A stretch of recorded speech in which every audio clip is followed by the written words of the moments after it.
Welcome.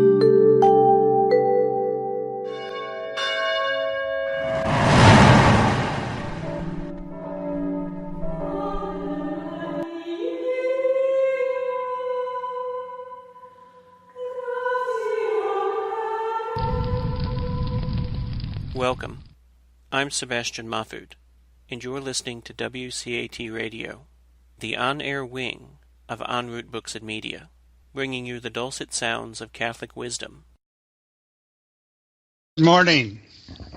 Welcome to the open door.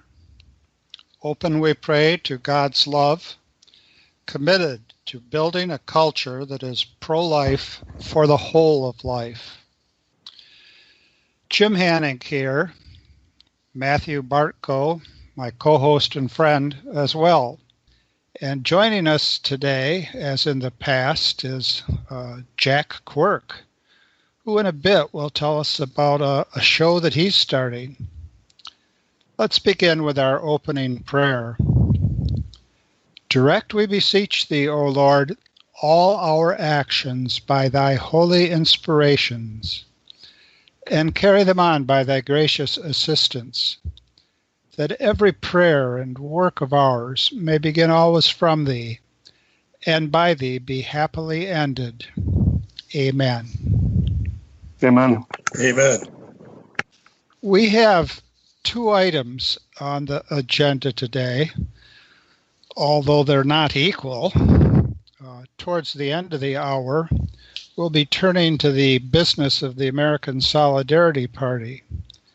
But we're going to return to where we left off last week, and we had a long way to go when we left off. We're looking at the United Nations Declaration of Human Rights on its 70th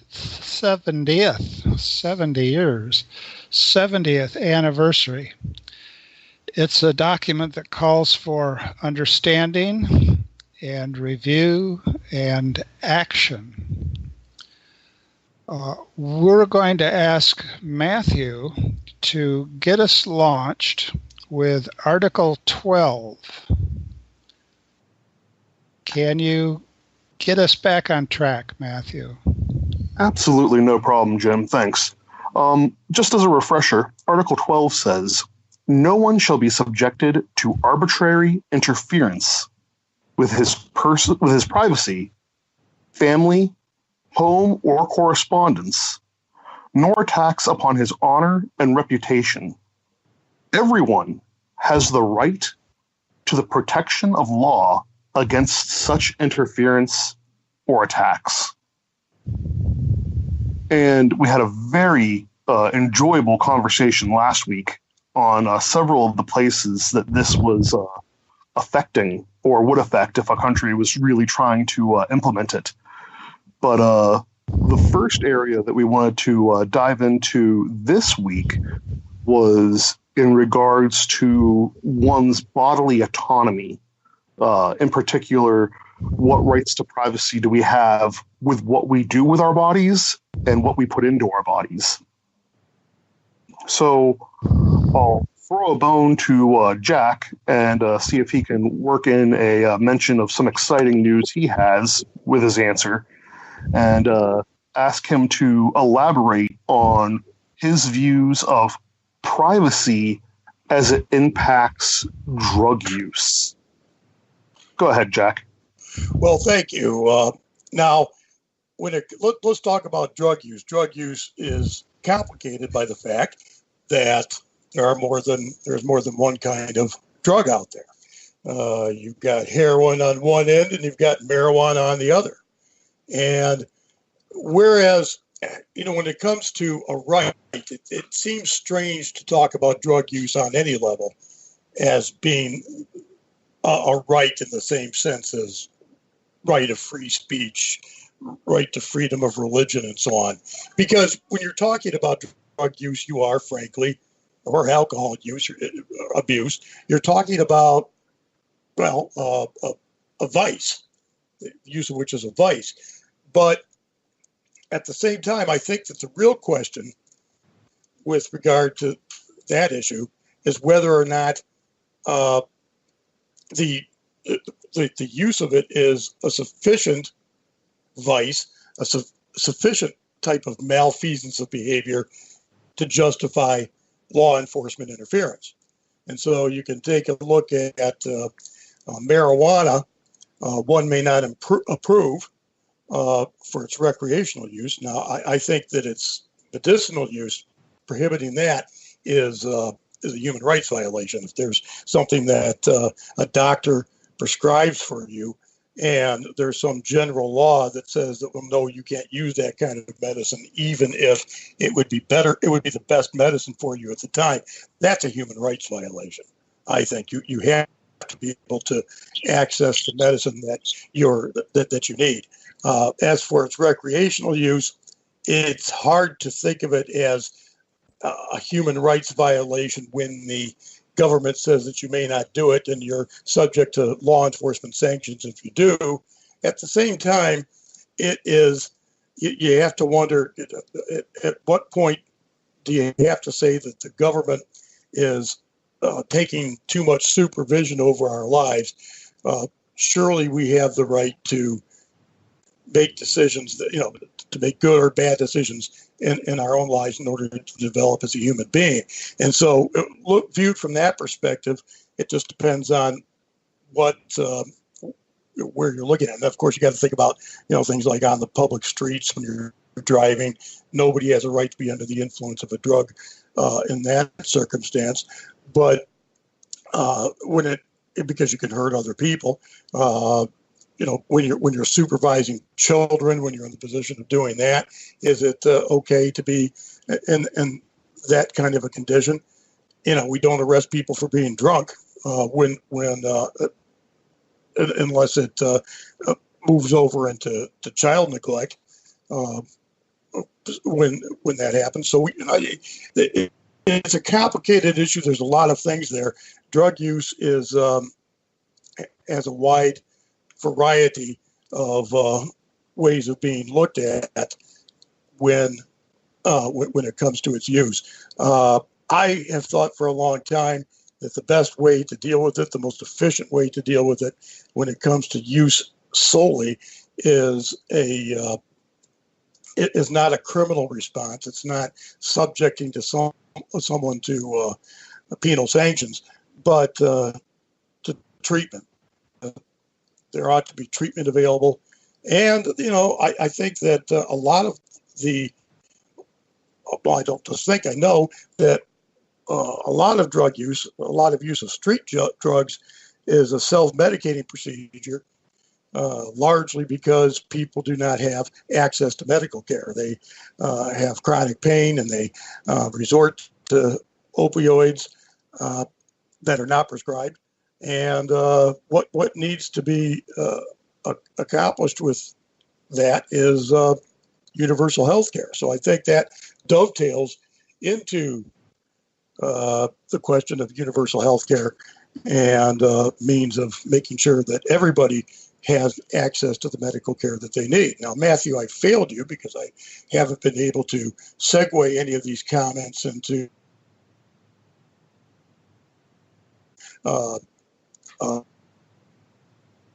and I'm very excited about. But with your indulgence, I will proceed to talk about that. Certainly. Well, very well then. On June 15th, or rather June, this is 2018, isn't it? I meant to say June 19th. Be there or be square. Yeah, that's right. June 19th at 10:30 Eastern Time. There's going to be a news show that I'm going to host right here on this station, WCAT Radio Group, called Christian Democracy, right after my blog, which appears on Pathos. And it's going to be a show dedicated completely to the application of Catholic social teaching to current affairs. And I'm very excited about it and looking forward to it. I hope that all of your listeners will come and check it out. Anybody else that happens along, I'm really hoping it's going to be a good program. We have a guest lined up for the first evening. It's Mark Shea, the popular Catholic blogger, is going to be a guest.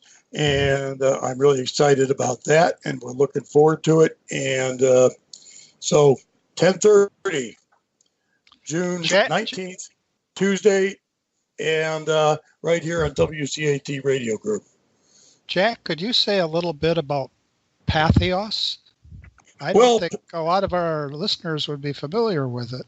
Oh, really? I thought everybody was familiar with Patheos. This goes to show you what a bubble I live in, I guess. But Patheos is it's a location where a lot of blogs appear, and it's not. It has there's Patheos Catholic where I blog, and there's a number of other bloggers there as well, Mark Shea being one of them, and it's just a place where a number of people. It's a central location for a number of different blogs, but it's not solely a Catholic site. I mean, there's other sites as well, and on the Patheos blog system, if that's the proper word to use, and you can just you can just Google Patheos, and they'll take you right there. And you can see a lot of really good writing there, mine too. And it's a great place for discussions of note and of relevance. And I encourage everybody to check it out online. It's Patheos, Patheos. So sounds Jack, Greek. Sounds Greek. I'm just when it comes to Greek, I'm just pathetic, Jim. I was really hoping you were going to tie into for those who enjoy the melodic sound of your voice, and or give a perspective on how Christian democratic countries or traditions would treat drug use. Well, I think that they might. Christian democratic countries come in different stripes, of course.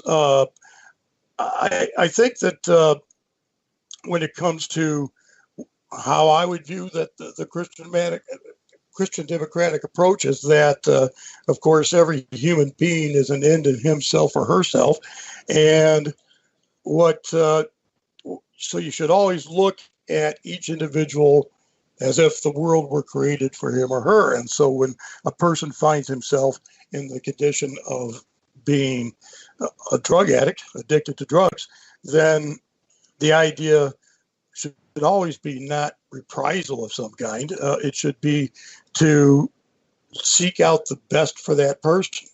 And however you organize your polity, that would be the Christian democratic approach as best as I can ascertain. Thank you, Jack. Just to follow up on 2 points that you made earlier for a little bit of clarification. The first being, when you're talking about universal health care, one of the things that came to mind as you were talking about opioid treatment for pain, I happen to be familiar with some marijuana users who use it in lieu of being able to get psychological treatment. Would you include mental health care in universal health care? Well, I'm not a doctor. Yeah, I'm not a doctor, but yes, of course. The mental health care is important, is as important as physical care. In some cases, more important. It's the mental health of a person and of a nation is every bit as important as its physical health. And I think that by now we need to get past the idea that somehow mental health is a question of somebody having some kind of self-discipline issues when it comes to that. Mental health has a large physical component, and also, a lot of times, even to the extent that it has the psychological component of not reacting to stress. Sometimes people have stressful circumstances in their lives that are no fault of their own. And truth to be told, even from a Christian democratic perspective, it goes expect a judge not that you be not judged. Anybody could find themselves in a situation where inadvertently or otherwise they ended up in a state where their mental health serves as a problem for them and for their families. And we just have to stop approaching civil polity in a way such that we look at people as saying, oh, well, you got what you deserved and so forth. We need to look at the person. We need to have compassion. We need to consider the fact that each human person is a member of the larger human family and treating them as such. And then I'll use my next question to segue over to Jim's response to his views on the right to privacy and freedom from interference, or from unjustified interference, we might say, when it comes to drug use. Our libertarian brothers and sisters would say that what we're really dealing with isn't necessarily rightly understood as a right to drug use, but a right to consumption. What is the role in government in saying what water you can drink, or which steak you can eat, which animal is okay, which plants are okay for us to consume? And then I guess the other level that's a bit easier to justify governmental regulation of would be from a market perspective. You know, what's it okay to sell? What's it okay to produce and give to others? But with that little bit of framing on this question of right to privacy and right to consumption, one might say, Jim, what are your views on this whole topic of the United Nations espousing that we have a right to bodily autonomy, in particular how it relates to drug use in the United States, or around the world for that matter? I'd like to get started in responding to your question, Matthew, with a philosophical point. I'm shocked. Well, people are. There's a deep tendency in American law and in British law as well to adopt at some level, and usually a very fundamental level, John Stuart Mill's no harm principle, which in effect says if Abel is acting in a way that doesn't harm Baker or Charlie, then Abel can do what he wants to do. And we might not think much of what Abel is doing, but then who are we to say what the good is? What the good for Abel is? Shouldn't Abel have the voice, the deciding voice on saying what's good for Abel? And this is characteristic of a skepticism, a deep skepticism about the good for the human person. And given that skepticism about the good for the human person, what we take to be justice turns out to be procedural justice. Did Abel get the same chance to pursue his good as Baker got the chance to pursue her good, and down the line? But the tradition of the common good is very different. Common good thinking says, among other things, that we do have some insight, not in an exhaustive analysis, but we do have some insight into the good for the human person. Were it not the case that we had some insight into the good for the human person, it would be pointless to talk about the common good.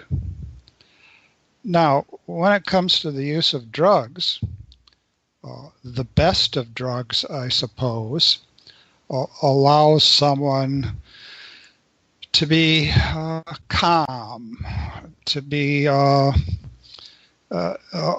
having a sense of control, of not being, as we all say, and say maybe too much, stressed out. But we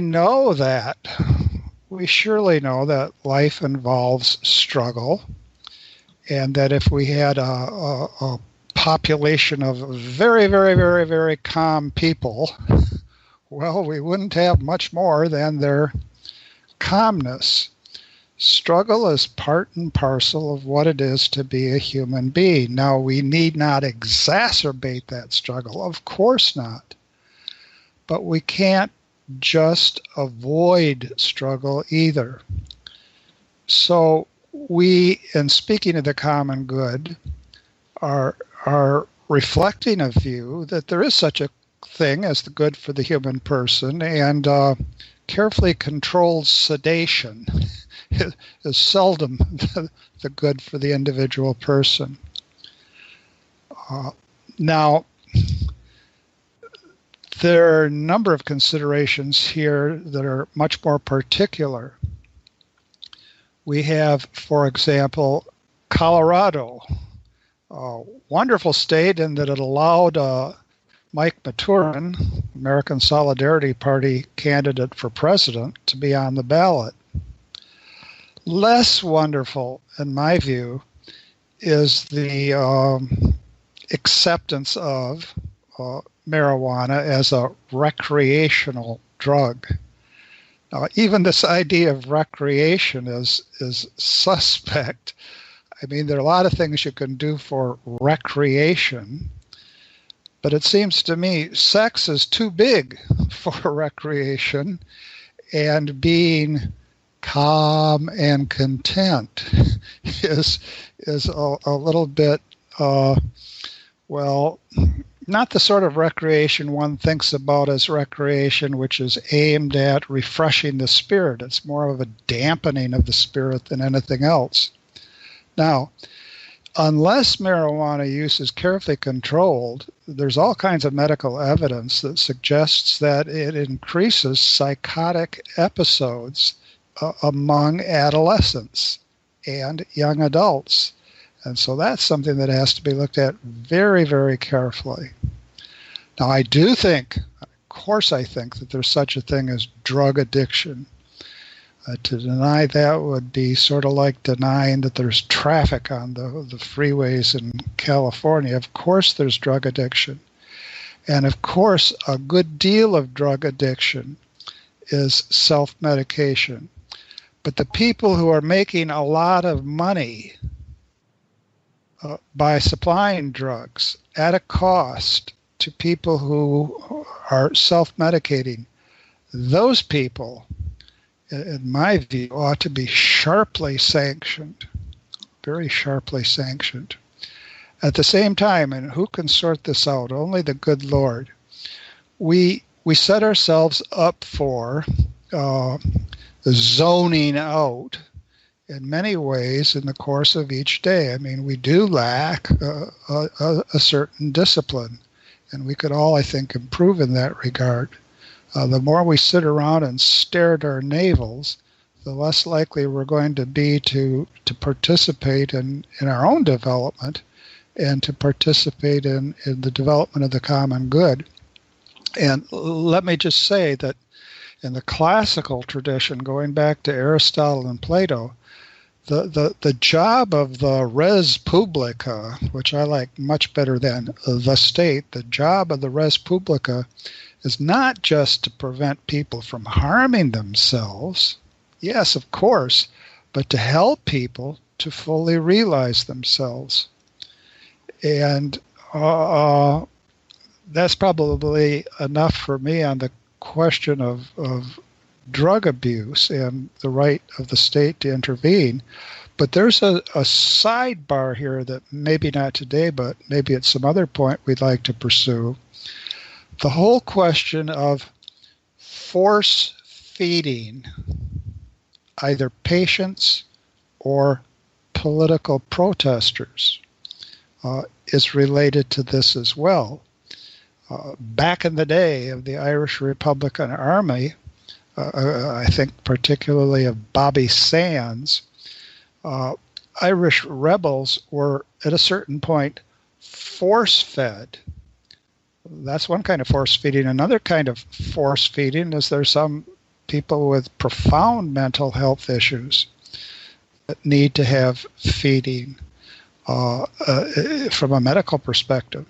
So, as always, we have general principles, philosophical principles, and I think this quasi-libertarian principle of let nobody interfere with Abel if Abel's not interfering with anybody else stems from a skepticism about the good of the person. And if we have a skepticism about the good of the person, we're going to have a corresponding inability to really come together to pursue the common good.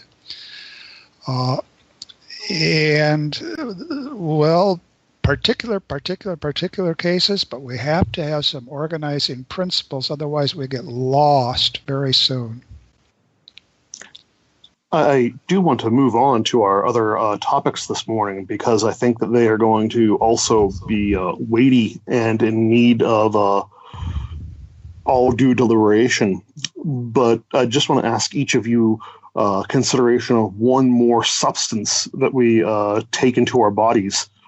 What is the government's role in the regulation of one of the most ubiquitous drugs out there, sugar? And I'll start with Jack. Does the government have a role in the regulation of sugar intake, and what should that role be? Well, we now know. Can you hear me? Yeah.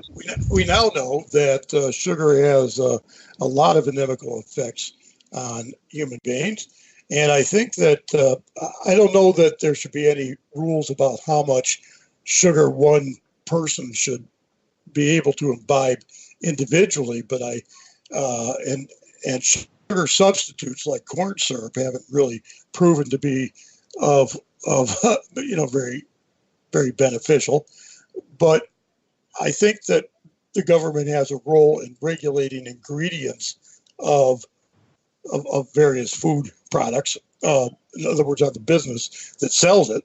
So I think there is a role for government when it comes to the seller.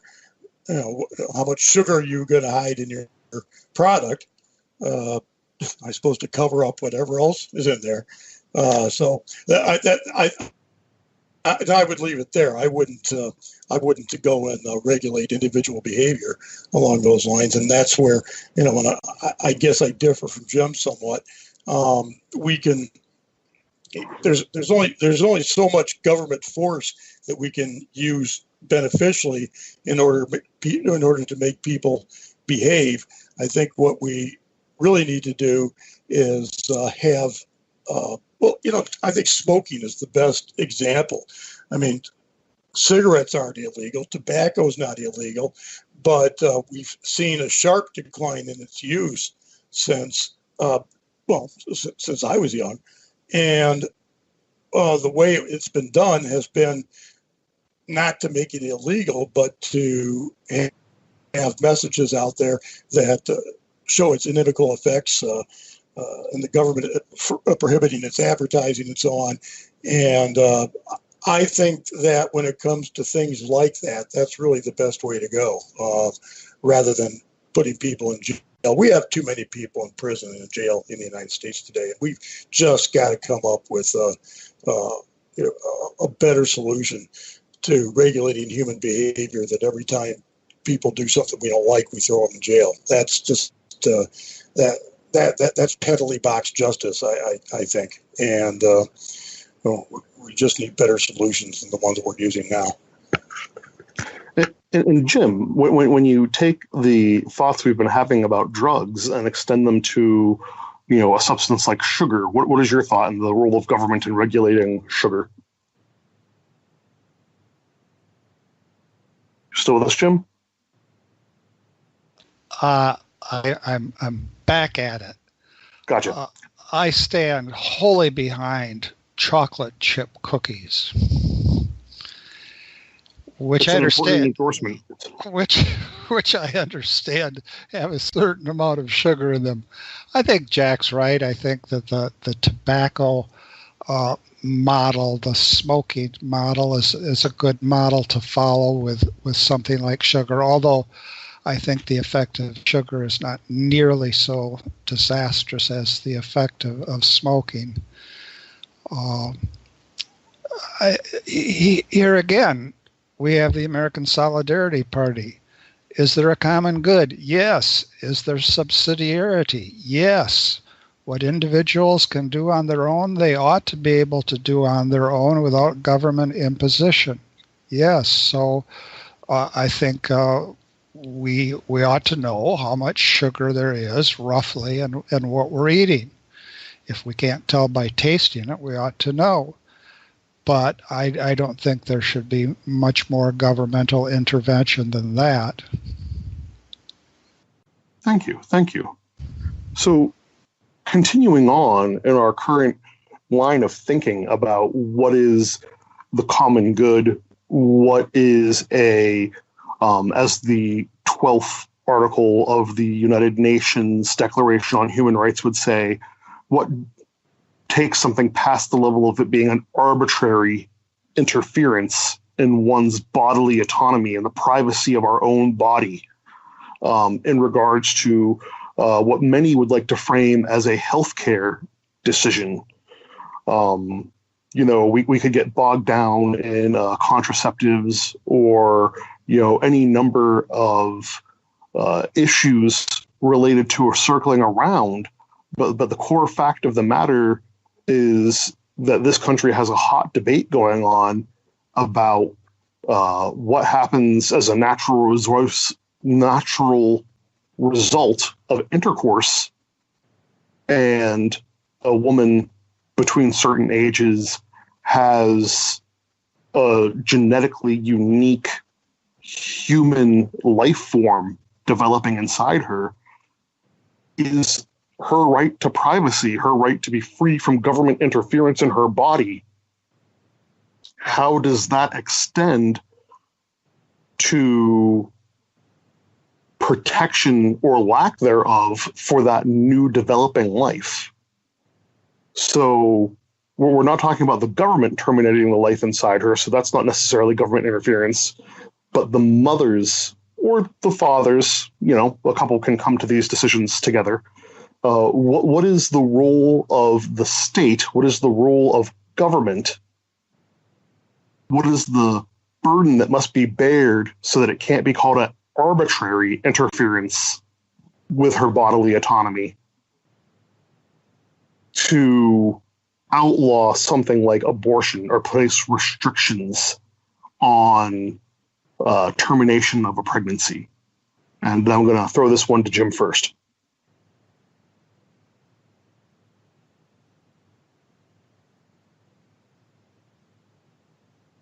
Go ahead, Jim. Yes, there are issues of popular rhetoric here, and maybe that's the best place to start. Anything that a mother would say about the privacy of her body, the unborn child could have said for him or her about the privacy of his or her body. There are unique situations in life, and here's a unique situation. One body, alive, ordinarily well, is inside another body, alive and ordinarily well. I don't know of anything that's really comparable to it. I suppose the closest you could get would be conjoined twins. But it's certainly a violation of privacy, although it's more than that, to have one's body dismembered or to have one's body sucked into a vacuum cleaner. That's certainly a violation of privacy, although it's much more than that. So at the level of popular discussion, it just has to be insisted on that we're talking about two human beings. And again, the American Solidarity Party is very clear on this. The unborn child is to be treated as a human person from conception. Now, there are deeper issues, of course, than the popular rhetoric. There's this whole issue of what kind of responsibility does a person have to another person in general, and what kind of responsibility do we have to another person whose very existence we have brought about by our own actions. Those are all things that need to be considered as well. I think a good number of people who in the past argued for abortion on the basis of privacy have backed away from that as an issue. They've seemingly suggested that that's not the best way to work out a case that would allow for abortion. Starter thoughts. So you commented on the stance of the American Solidarity Party. I wonder if, in particular, you could frame the conversation in light of Article 12. I know that one of the distinctions that comes to my mind when I'm in these conversations with people is they want to draw a distinction between state action and state inaction. But Article 12 actually says that the government has a responsibility to protect from such interference, not just from itself, but in general as well. Meaning, corporations or other entities also, under penalty of law, must have no arbitrary interference with the privacy, family, home, or correspondence. Any additional thoughts along the lines of the Article 12 from the UN Declaration of Human Rights, Jim? I hope I'm getting at the heart of your question. There's the need to protect basic goods from attack, but there's also the need to help others to realize basic goods. So when it comes to governmental action, first, I think the government has a duty to protect the good of human life, but it equally has the duty of promoting the good of human life. I think a lot of people are familiar with what really goes back to the Kantian principle of respect. Treat other people as ends in their own right and not merely as means. Well, you treat someone merely as a means if you interfere with them. But that's the negative side of the principle of respect. We also have the positive side. Treat other people as ends. Do what you can to promote their goods. Do what you can to promote the good of life. And so we now have more and more, this has been going on for at least 20 years, but more and more dramatic cases of interventions to save the life of the unborn child within the mother. And that's something that's perfectly legitimate. We have two patients, not just one. Thank you, Jim. And Jack, I'm eager to hear your perspective on both your understanding of the legal philosophy inside the United States right now and as Article 12 might apply to this issue of abortion. Well, as far as the United States goes, abortion prior to viability is considered to be a constitutional right. As far as Article 12 goes, that has to be read in light of Article 1, which once again says that all human beings are born free and equal in dignity and rights. The Article 1 considers a human being somebody who's born. Alas, I don't think that the pro-life side has anything that it can utilize in the UN Declaration of Human Rights as far as that goes. Now, that doesn't mean that it shouldn't be that way. We should, the human rights of the unborn certainly ought to be recognized, but the UN Declaration of Human Rights simply was not, didn't have abortion in mind when it put together these things. So that having been said, obviously abortion is a question of human rights, and I think Jim put it very well. And you pointed out as well that from the moment of fertilization, a new organism comes into existence, and since we're talking about organisms that have human parents, there is nothing that could be said other than that this new organism is a human organism, and humans they do have human rights from the standpoint of natural law, from the standpoint of looking at things in an objective and reasonable manner. It's always interesting to get into these discussions and talk about pro-life versus pro-choice. It's very difficult to get somebody who's on the pro-choice side to talk about whether or not we're dealing with a human life, because even in Roe versus Wade, if you ever go over that opinion, the court recognized that life was the primary question. Human life is the primary idea here, and even acknowledging the right to privacy, which I think there is a right to privacy. The fact is that the right to life is going to, in the balance, trump that right to privacy every single time. It's just it's just the following reason that's where we end up. Now, Article 12 says everyone has the right to the protection of the law against such interference or attacks. The Catechism would be in accord, and of course, recognizing that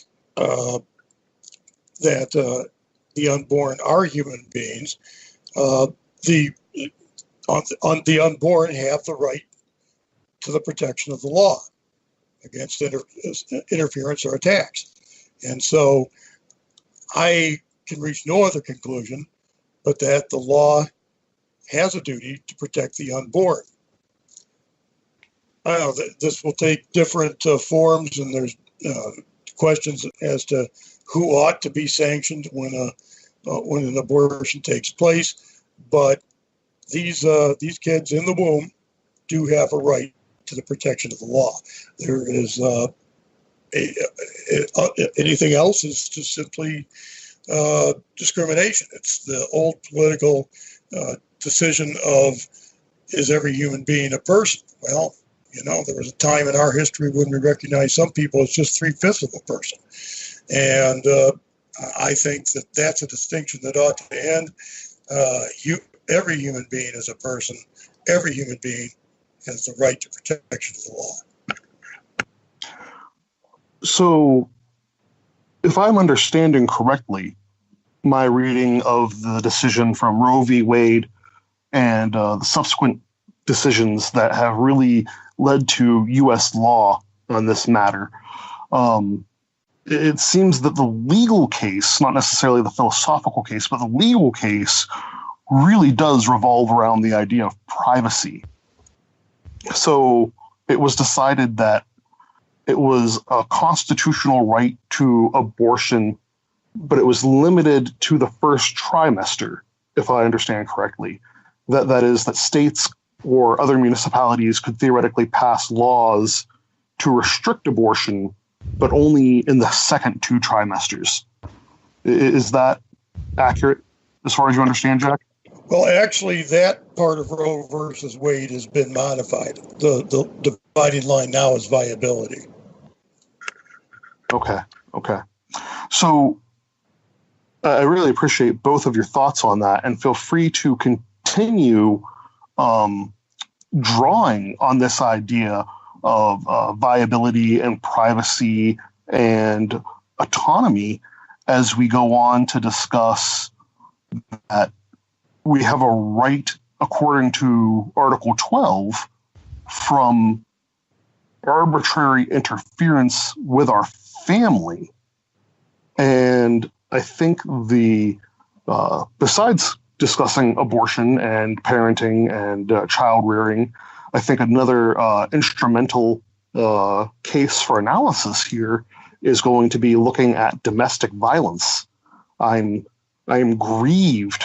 I mourn because I heard a report on the National Public Radio, NPR, probably a little more than a year ago now, that in Russia, they have updated their laws on domestic violence so that if a woman is not put in danger of her life, it is considered a family matter, and husbands essentially have carte blanche to beat their wives as they see fit, as long as they are not causing injury to the level of being life-threatening.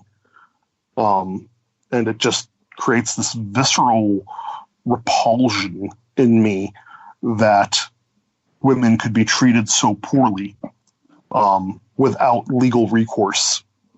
But thankfully that is not the case here in the United States. But there is this question going around the world, especially in light of Article 12, what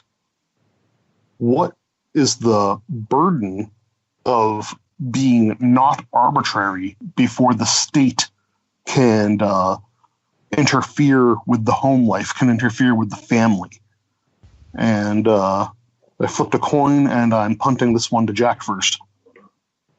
Well, if that's true, if there is such a law like that in Russia, or one being proposed, that's that's an abomination. Obviously, a person has a right to not be hit by someone, even if being hit by their spouse, their husband. That's abominable. I mean, how much more arbitrary interference can there be than that?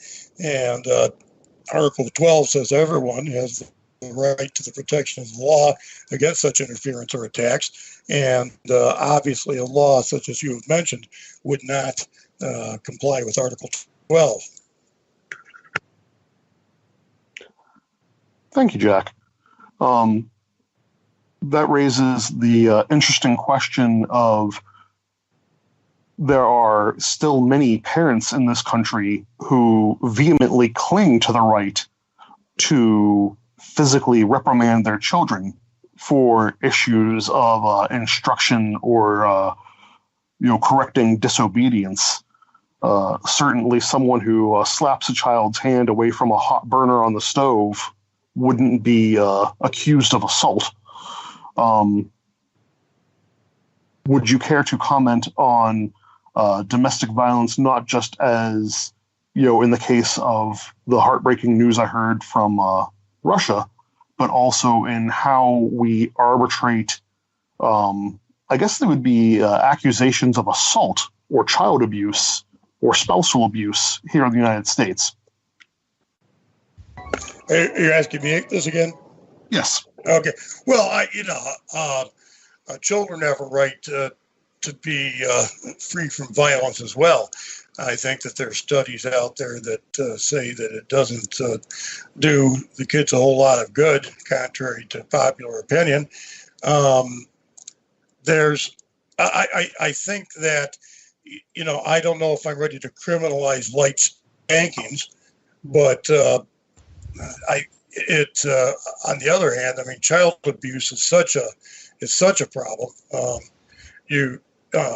In my prosecutorial life, I saw some pretty heartbreaking incidents of that.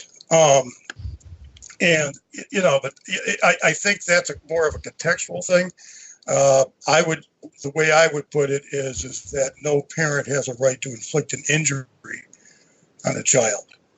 And that's something that I'm very concerned about. And I have,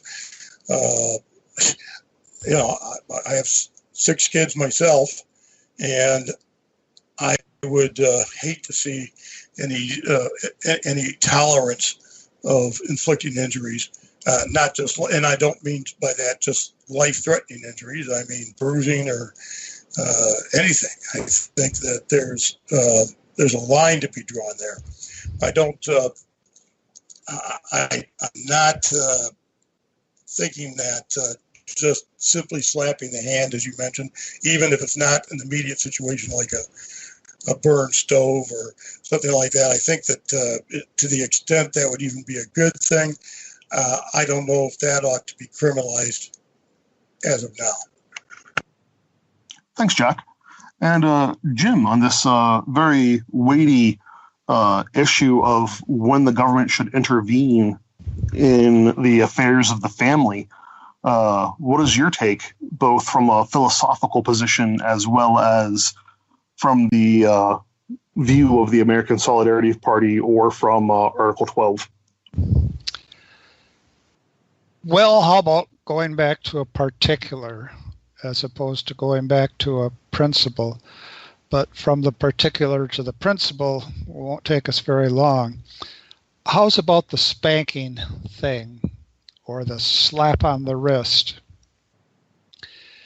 It is the case that children don't have the same capacity to think through what they're doing and exercise a kind of self-control. So I can imagine, because of that in some cases, I like the expression Jack used, a light spanking would be in order. And I can think that a slap on the wrist in some cases would be in order. And this is to do with children, never with one's spouse.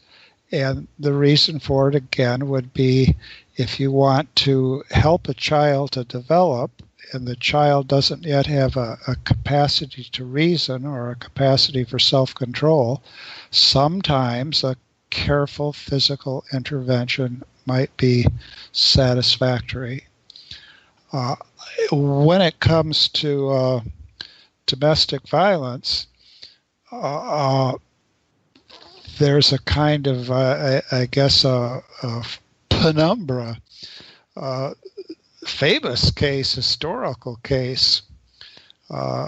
St. Thomas Aquinas was actually kidnapped by his own brothers at the urging of his parents and imprisoned because he was going against his family's wishes.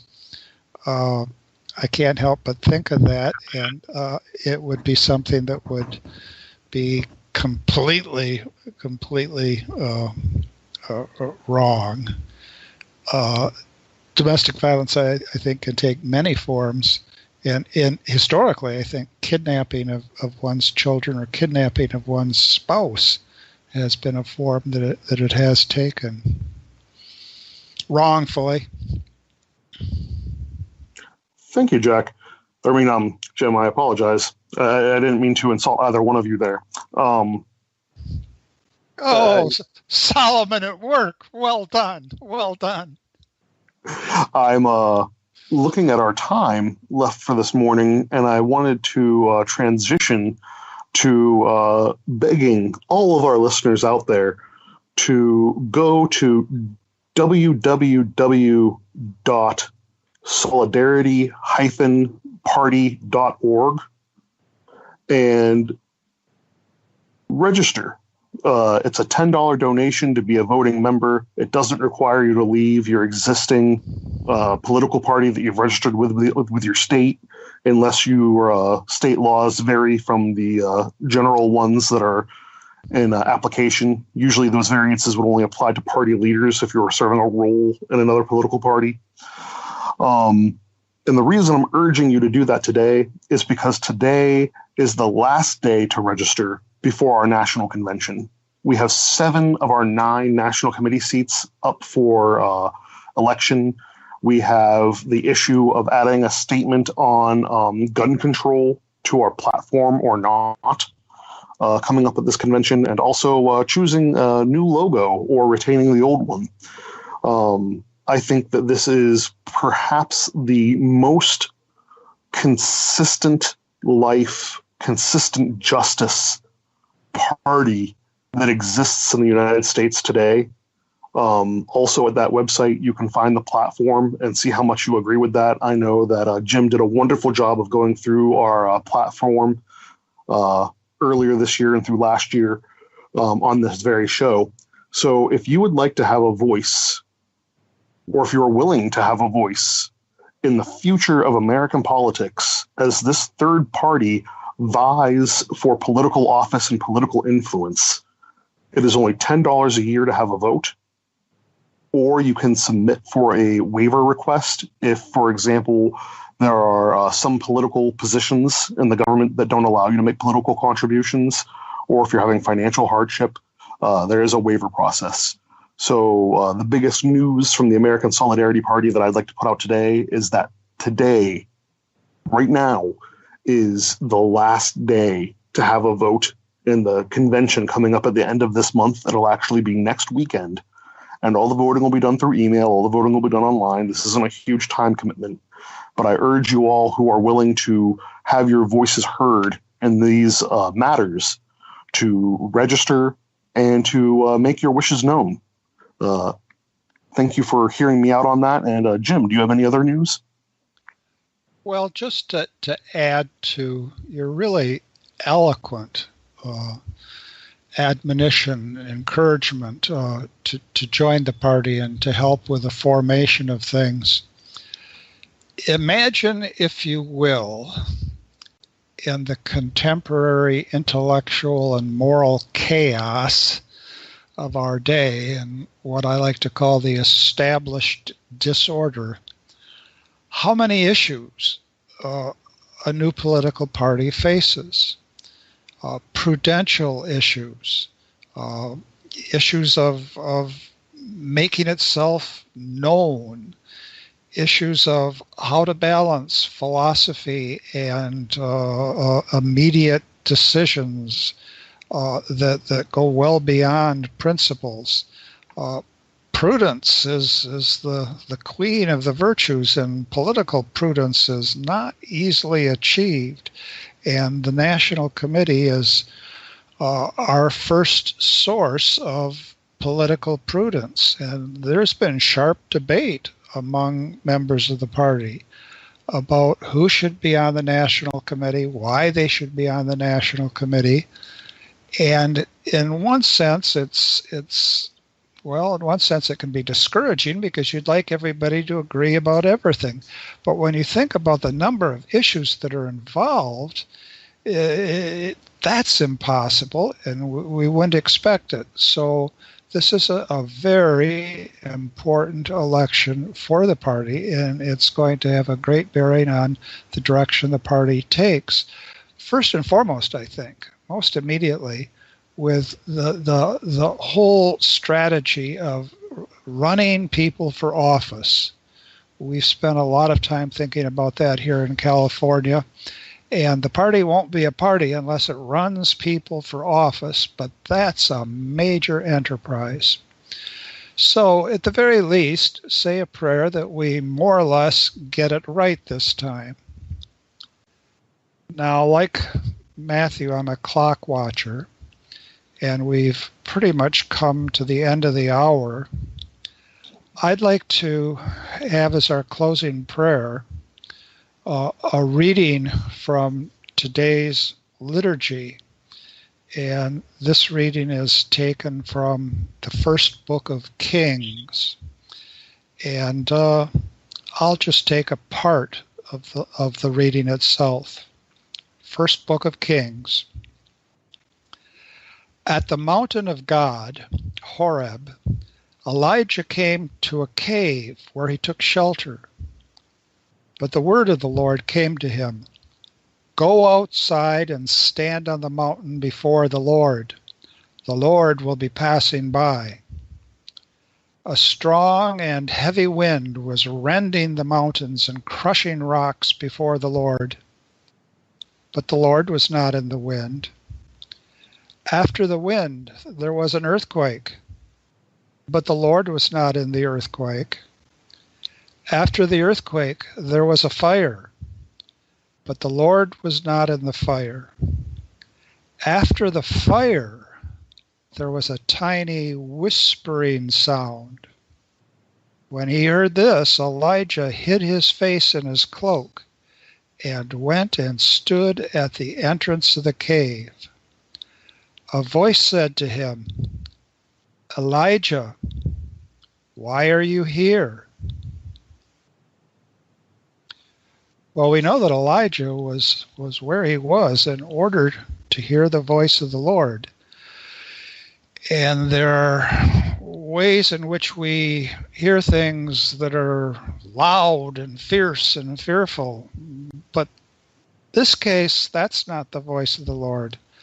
The voice of the Lord is speaking to us within our conscience.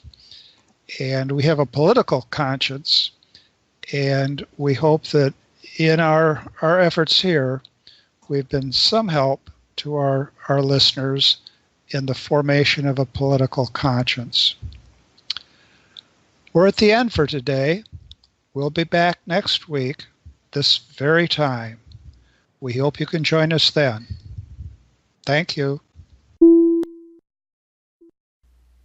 We hope you enjoyed the program and will join us back for another show on WCAT Radio. This is Sebastian Mahfood. Good day.